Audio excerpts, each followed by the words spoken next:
Hello friends, ഞാൻ ഷീബ ടെസി. പുതിയൊരു വീഡിയോയിലേക്ക് എല്ലാവർക്കും സ്വാഗതം. വളരെ എളുപ്പത്തിൽ തയ്യാറാക്കാൻ പറ്റിയ ഒരു മുട്ടക്കറിയുടെ റെസിപ്പി ആയിട്ടാണ് വന്നിട്ടുള്ളത്. അപ്പോൾ വീഡിയോ കണ്ടുകൊണ്ടിരിക്കുമ്പോൾ ഇഷ്ടമായാൽ ഒരു ലൈക്ക് ഒന്ന് സപ്പോർട്ട് ചെയ്യാൻ മറന്നു പോകരുതേ. അപ്പോൾ ആദ്യം ഞാനൊരു ചീനച്ചട്ടി ഇവിടെ ചൂടാക്കിയിട്ടുണ്ട്. അതിലേക്ക് ഞാൻ 2 ടീസ്പൂൺ വെളിച്ചെണ്ണയാണ് ഒഴിച്ചു കൊടുത്തിട്ടുള്ളത്. എണ്ണ ഒന്ന് ചൂടായി വരുമ്പോൾ നമുക്ക് 1 ടേബിൾ സ്പൂൺ മുഴുവൻ മല്ലി ചേർത്ത് കൊടുക്കാം. അതിൻ്റെ കൂടെ തന്നെ ഒരു 1/2 ടീസ്പൂൺ പെരുംജീരകവും 1/4 ടീസ്പൂൺ കുരുമുളകും 4 വറ്റൽമുളകുമാണ് ഇട്ട് കൊടുത്തിട്ടുള്ളത്. ഇതാണ് നമ്മുടെ കറിക്ക് മുഴുവനായിട്ടും എരിവ് നൽകുന്ന മസാലക്കൂട്ട്.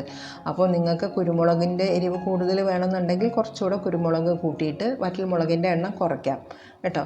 അപ്പോൾ ഇത് നമുക്ക് ആ എണ്ണയിൽ നല്ല പോലെ ഒന്ന് മൂപ്പിച്ചെടുക്കണം. ഇത് മിക്സിയിലിട്ട് നല്ല ഫൈൻ പേസ്റ്റായിട്ട് അരച്ചെടുക്കാനുള്ളതാണ്. അതുകൊണ്ട് നന്നായിട്ട് മൂക്കുന്നവരെ നമുക്ക് ഇതൊന്ന് ഇളക്കി കൊടുക്കാം. ഇപ്പോൾ എല്ലാം നന്നായിട്ട് വഴന്നു വന്നിട്ടുണ്ട്. ഇനി ഫ്ലെയിം ഓഫാക്കി കൊടുത്ത് ഇത് നമുക്ക് തണുക്കാനായിട്ട് മാറ്റി വയ്ക്കാം. പിന്നീട് തണുത്ത ശേഷം മിക്സിയുടെ ജാറിലേക്ക് ഇതുപോലെ ഇട്ട് കൊടുത്ത് കുറച്ച് മാത്രം വെള്ളം ചേർത്ത് നമുക്കിത് നല്ലൊരു പേസ്റ്റ് രൂപത്തിൽ അരച്ചെടുത്ത് മാറ്റി വയ്ക്കാം. ഈ ഒരു മസാല മാത്രമേ നമ്മൾ ഈ കറിയിലേക്ക് ചേർക്കുന്നുള്ളൂ. ഇപ്പോൾ കുറച്ച് വെള്ളം ഒഴിച്ചിട്ട് നമുക്കിത് അരച്ചെടുത്ത് വയ്ക്കാം. ഇനി ആ ബാക്കിയുള്ള എണ്ണയിലേക്ക് നമുക്ക് 1/4 ടീസ്പൂൺ വീതം മുളക് പൊടിയും അതുപോലെ മഞ്ഞൾപ്പൊടിയും മാത്രം ഇട്ട് കൊടുക്കുന്നുണ്ട് കേട്ടോ. കാശ്മീരി മുളക് പൊടിയാണ് 1/4 ടീസ്പൂൺ ഇട്ട് കൊടുത്താൽ എണ്ണയിൽ അതൊന്ന് ചെറുതായിട്ടൊന്ന് മൂപ്പിച്ച് കൊടുക്കുക. ഫ്ലെയിം എപ്പോഴും ലോ ആക്കി വെച്ചിട്ട് വേണം പൊടികൾ മൂപ്പിക്കാൻ. അത് മൂത്ത് നല്ല റെഡ് കളറായിട്ട് വന്നിട്ടുണ്ട്. അതിലേക്ക് നമുക്ക് പുഴുങ്ങിയെടുത്തുള്ള കോഴിമുട്ട ഞാൻ പകുതിയായിട്ട് ഓരോ കോഴിമുട്ടയും മുറിച്ചെടുത്തിട്ടുണ്ട്. അത് നമുക്കതിലേക്ക് കമിഴ്ത്തി വെച്ച് കൊടുക്കാം ആദ്യം. എന്നിട്ട് ആ ചെറിയ ചൂടിൽ തന്നെ അതൊന്ന് ആ മസാലയിൽ നന്നായിട്ടൊന്ന് കോട്ട് ചെയ്തെടുക്കണം. ഒന്ന് ചെറുതായിട്ട് ആ മസാല എല്ലാ ഭാഗത്തും കോഴിമുട്ടയുടെ എല്ലാ ഭാഗത്തും ഒന്ന് വരുന്ന രീതിയിൽ ഇതുപോലെ ഒന്ന് ഇളക്കിയിട്ട് കൊടുത്താൽ മതി. ഏകദേശം 3 കോഴിമുട്ട വരെ നമുക്ക് ആ മസാലയിൽ നമുക്ക് കോട്ട് ചെയ്തെടുക്കാൻ സാധിക്കും. ഇനി നമുക്ക് ആ കോഴിമുട്ടയെല്ലാം അതിൽ നിന്ന് ഇങ്ങോട്ട് മാറ്റി വയ്ക്കാം. ഇനി അതേ ചീനച്ചട്ടിയിലേക്ക് തന്നെ ഞാൻ വീണ്ടും 2 ടീസ്പൂൺ എണ്ണയും കൂടെ ഒഴിച്ചു കൊടുക്കുന്നുണ്ട്. ആ എണ്ണയൊന്ന് നന്നായിട്ടൊന്ന് ചൂടായി വരുമ്പോൾ നമുക്കിതിലേക്ക് ഹോൾ സ്പൈസസ് ഇട്ട് കൊടുക്കാം. 2 കഷ്ണം പട്ട ഇടുന്നുണ്ട്, 1 ഏലക്ക ഇട്ട് കൊടുക്കാം, അതുപോലെ 2 ഗ്രാമ്പും ഇട്ട് കൊടുക്കാം. ഇത് 3 പേർക്ക് കഴിക്കാനുള്ള ഒരു മുട്ടക്കറിയാണ് തയ്യാറാക്കുന്നത്.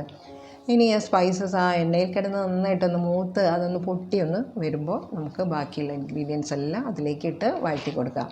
അപ്പോൾ എൻ്റെ റെസിപ്പി ഇഷ്ടമായ ലൈക്ക് ചെയ്യാനും സബ്സ്ക്രൈബ് ചെയ്ത് സപ്പോർട്ട് ചെയ്യാനും മറന്നു പോകരുതേ.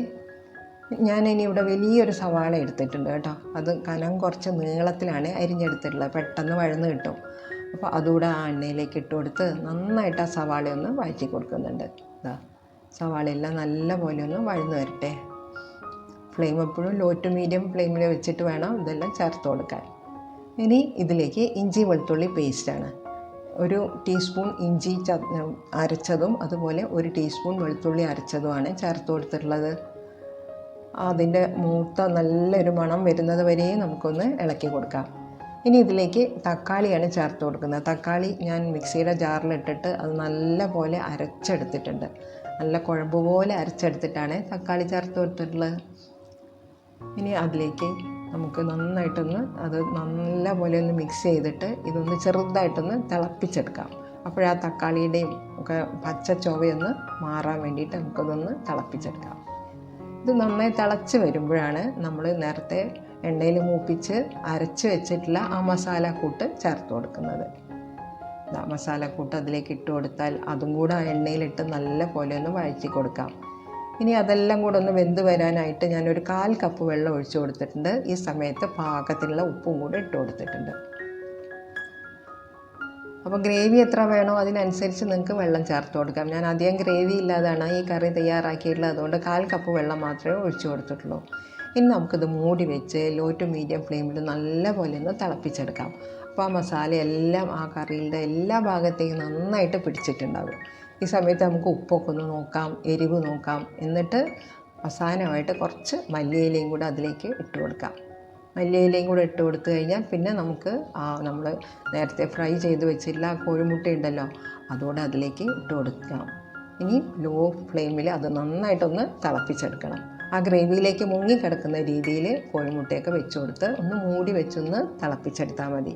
ഇതാ ഇവിടെ മുട്ടക്കറി തയ്യാറായിട്ടുണ്ട്. അധികം പ്രയാസമൊന്നുമില്ലാതെ പെട്ടെന്ന് നമുക്കിത് ഉണ്ടാക്കിയെടുക്കാം. ആ ഒരു മസാലക്കൂട്ടിൽ ഉണ്ടാക്കിയെടുക്കുമ്പോൾ പ്രത്യേക ഒരു ടേസ്റ്റ് ആയിരിക്കും.